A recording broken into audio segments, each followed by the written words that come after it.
sur Marie, bénie soit-elle. lorsqu'il lui conseilla de manger des dattes. Marie a ainsi pu satisfaire tous ses besoins nutritionnels et faciliter son accouchement. Dieu est le plus savant.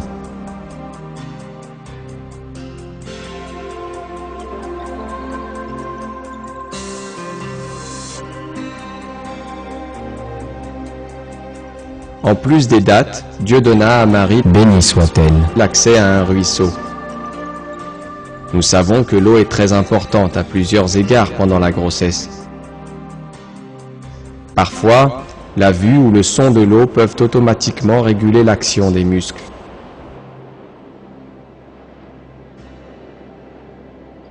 L'eau, comme les dattes, facilite les contractions et régule la tension musculaire.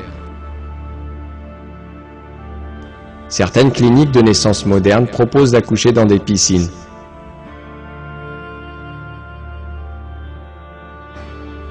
L'absorption d'eau est particulièrement recommandée parce que le volume du sang augmente et pour répondre aux besoins du bébé. Par ailleurs, les femmes qui décident d'allaiter ont besoin de beaucoup d'eau pour produire le lait nécessaire au bébé. Dans la mesure où 87% de ce lait est composé d'eau, on peut comprendre combien il est important d'en boire. La science n'a fait ses découvertes que récemment. Cela montre bien les miracles que contiennent ces versets à propos de la grossesse de Marie. Bénie soit-elle.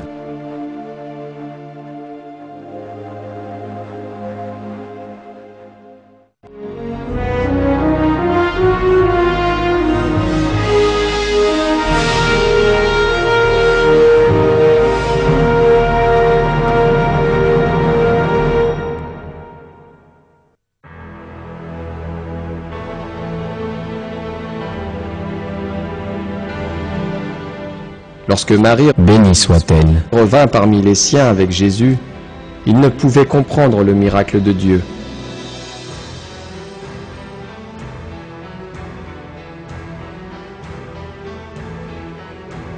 Aussi l'accusèrent-ils de manière indécente et la calomnièrent-ils.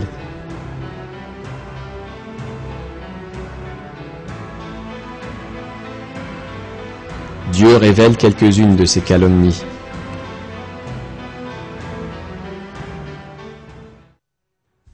Puis, elle vint auprès des siens en le portant. Ils dirent, « Ô Marie, tu as fait une chose monstrueuse. Sœur de Haroun, ton père n'était pas un homme de mal, et ta mère n'était pas une prostituée. »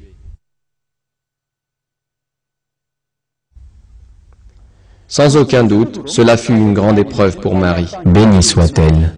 Aussi, comme à son habitude, elle se tourna vers Dieu avec toute sa confiance. Elle savait qu'il la défendrait de la meilleure manière. Dieu révéla à Marie Bénie soit-elle. qu'à son retour chez elle, elle devrait dire qu'elle a promis de ne parler à personne. Si tu vois quelqu'un d'entre les humains, dis, « Assurément, j'ai voué un jeûne au tout miséricordieux. Je ne parlerai donc aujourd'hui à aucun être humain. »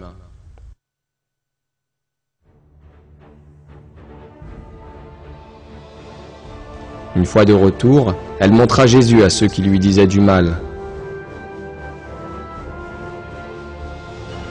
Dieu accomplit alors un miracle en faisant parler Jésus, alors qu'il n'était qu'un bébé. Grâce à Dieu, le prophète Jésus prononça l'explication que tous attendaient de Marie. Bénie soit-elle. À travers ce miracle, il annonça la prophétie aux enfants d'Israël et réhabilita sa mère face aux calomnies.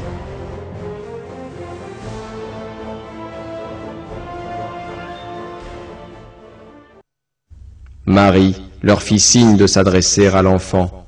Ils dirent, « Comment parlerions-nous à un bébé au berceau ?» Mais le bébé dit, « Je suis vraiment le serviteur de Dieu. Il m'a donné le livre et m'a désigné prophète.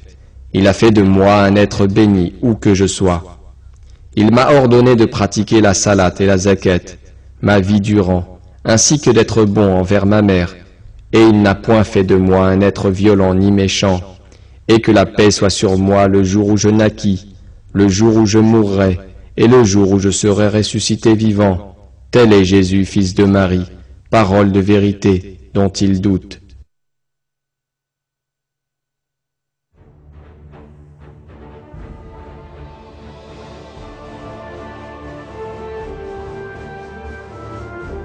Ce discours miraculeux révéla la nature pure et honorable de Marie Bénie soit-elle.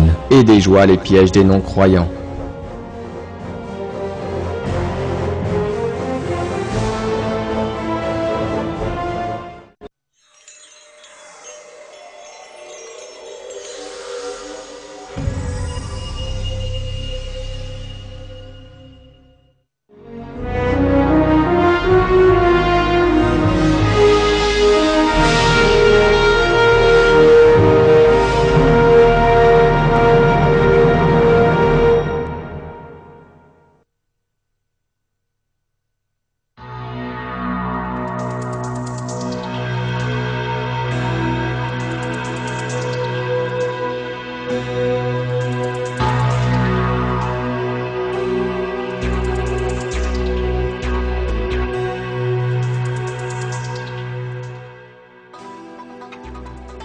Un point ressort lorsque l'on s'intéresse aux sociétés du monde en général.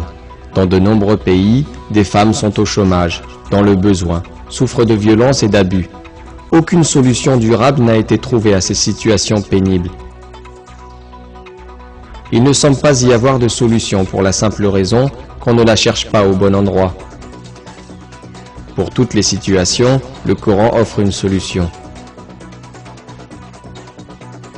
Il suffit d'obéir et de vivre selon les valeurs morales édictées dans le livre saint. Peu de personnes sont conscientes de l'importance et de la valeur des femmes dans l'islam.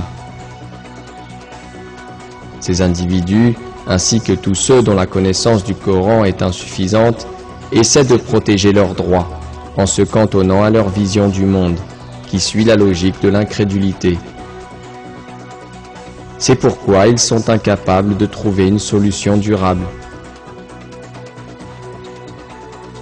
L'islam attache une grande importance aux femmes.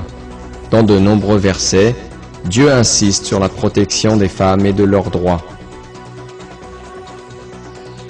Dans les sociétés où les valeurs morales du Coran ne sont pas appliquées, ce sont d'autres valeurs qui prennent le pas et qui aspirent les énergies. On se démène alors pour la richesse, l'estime, la carrière, la gloire, la beauté. L'importance outre mesure accordée à ces objectifs est aveuglante. Il ne faut pas se tromper et s'interroger sur la véritable finalité de notre vie. Les critères d'importance peuvent certes varier de société en société, mais ils restent sensiblement les mêmes.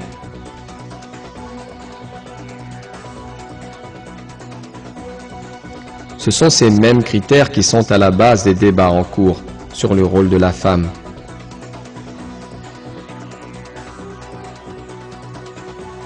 En appliquant leurs traditions égarées et leurs critères, les sociétés continuent à traiter les femmes en citoyens de seconde classe.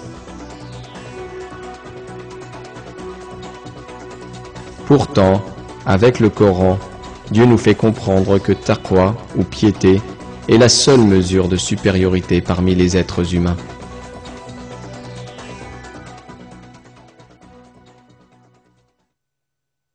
Ô homme, nous vous avons créé d'un mâle et d'une femelle, et nous avons fait de vous des nations et des tribus, pour que vous vous entreconnaissiez. Le plus noble d'entre vous, auprès de Dieu, est le plus pieux. Dieu est certes omniscient et bien informé.